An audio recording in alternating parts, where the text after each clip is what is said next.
Hey guys, what's up? It's Matt 186 and I'm taking a look at the Zeus H510 today, or the H510 Zeus. Now, this is a headset that is a wired headset, but it comes with detachable wires so that you can use the appropriate setting you want. It can connect to controllers such as PS4 and 5, as well as go to a USB dongle that's an inline dongle that you can use to change things like your mute or your volume up and down. All the cables are braided and they all seem a little bit over 6 feet when they're all connected together, that is. I usually use my wingspan to figure that one out. But that added benefit of being able to use it either with the PC or the console is a nice feature, especially for what you're getting here, for what you might pull out of your pocket, if you know what I mean. Not that it's unheard of that other companies do it. Of course, there's plenty of companies that have these interchangeable cables for both controllers and PCs. Yeah, you get it. One of the other things about that little inline dongle, though, is that while it's transmitting or receiving sound, I'm not even really sure which one it is, it just seems to blink all the time. Now, if I don't notice it, I'm not bothered by it. But when I'm sitting there looking at it, I'm like, what? Why are y'all doing this? Why is this blinking light, just constant blinking?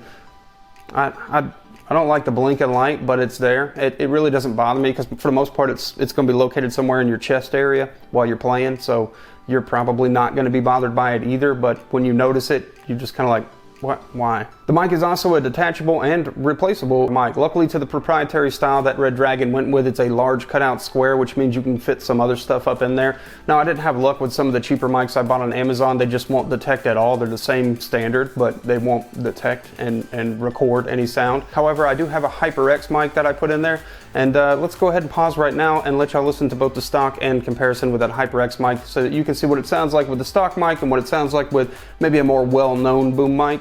And you can be the judge of what you think about that. So what a lot of people want is to know what it sounds like, what they're going to be able to be heard by other people sounding like when they're talking over it. This is stock out of the box. This is the boom mic that comes with it. It's a detachable 3.5 millimeter boom microphone, and I also have one for a HyperX Cloud to see if that makes any kind of difference. I'm about to swap that right now so you can hear it, but this is what this sounds like out of the box if you were to jump into Discord and start talking and using it. And now I've swapped microphones, and this is the one for the HyperX Cloud. This is a pretty well-known microphone.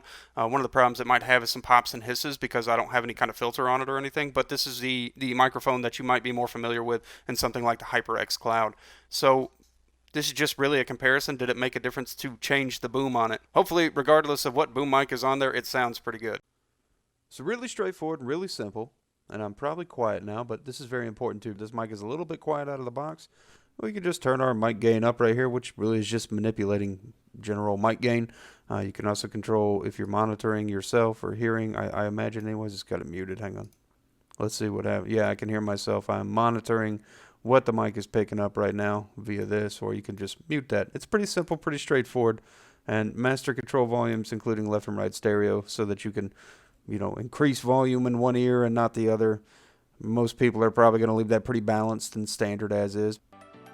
This is the song by Liquid. I'm going to turn the mic up more so you can hear me better.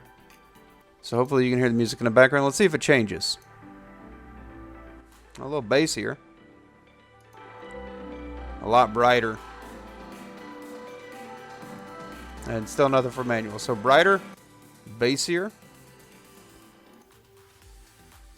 and all around pretty comfortable sounding right there.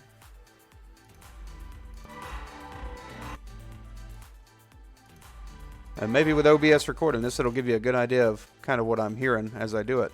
But again, most important feature, turning your mic gain all the way up with this one because at least for me, it's super, super quiet.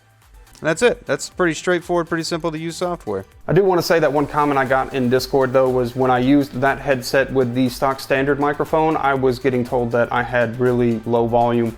And aside from adjusting my mic gain, there's not a lot that you can do. All the other ones seemed fine. I don't know what it is about this headset, but really just that mic, it just didn't pick up as well. So it is my opinion that the HyperX mic did increase the sound. I don't think necessarily in my opinion that the HyperX one sounded better, but it increased my volume just by swapping the mics. I will say, when I opened up the box and I looked at this thing and I pulled it out, I was thinking, this is actually really nice construction. Like it almost looks completely plasticky in the pictures and in the advertisements, and you never really know what you're getting when you order this stuff until you get it. But I will say I pulled it out and I thought, that's actually pretty nice. It feels quite quality for, I just didn't anticipate it. So maybe my bar, because it was lower, made this kind of hit a higher level, I guess. I'm not really sure if that makes sense, but definitely was impressed by the quality of the actual headset when I pulled it out of the box. The ear pads are soft. They're very bounce back. They're not super memory foamy, so they're soft, but they're not like a heavy-duty memory foam. They don't blow my socks off. I've seen these before on other headsets. It is a sarcomeral design that is noise canceling. So when you have them on, it's really hard to hear what's going on around you, which for a lot of people, that's the preference. You want to be completely immersed into the experience and be able to hear everything and enjoy that experience without hearing all the noises of the world around you sometimes. But I will give them points for comfort, because while it looked like one that was going to make my head sweat and cause head fatigue, it really was pretty comfortable to wear this for an extended amount of time while gaming. I'm going to do my best to try to explain this to you as far as how sound is. When you hear 50mm drivers, or you see something like this from Redragon, a company that's maybe a little in the middle to lower tiers, no offense Redragon if you watch this, then it's kind of expected that you're going to get something bass heavy, because what does bass do? When it comes to listening to things, if you go to demos, if you listen to like the cheaper Klipsch stuff at Best Buy, you'll notice that there's a big sub and a lot of bass, but when you take that bass out, the mids and the highs, that's where you hear the suffering, and you realize they're using bass as a band-aid. That is not the case here. This is what really surprised me about the headset, probably more than anything else, was I expected them to be bass heavy and the bass to be kind of a band-aid to any failures in the mids and the highs, but it's actually quite bright, crisp, and cool sounding with not a lot of bass. And don't take that to mean that when something needs bass or is a bassy sound that you don't have the bass, because you do. It's just not an overwhelming amount of bass, because there's nothing to hide here. It does a really good job in the mids and the highs.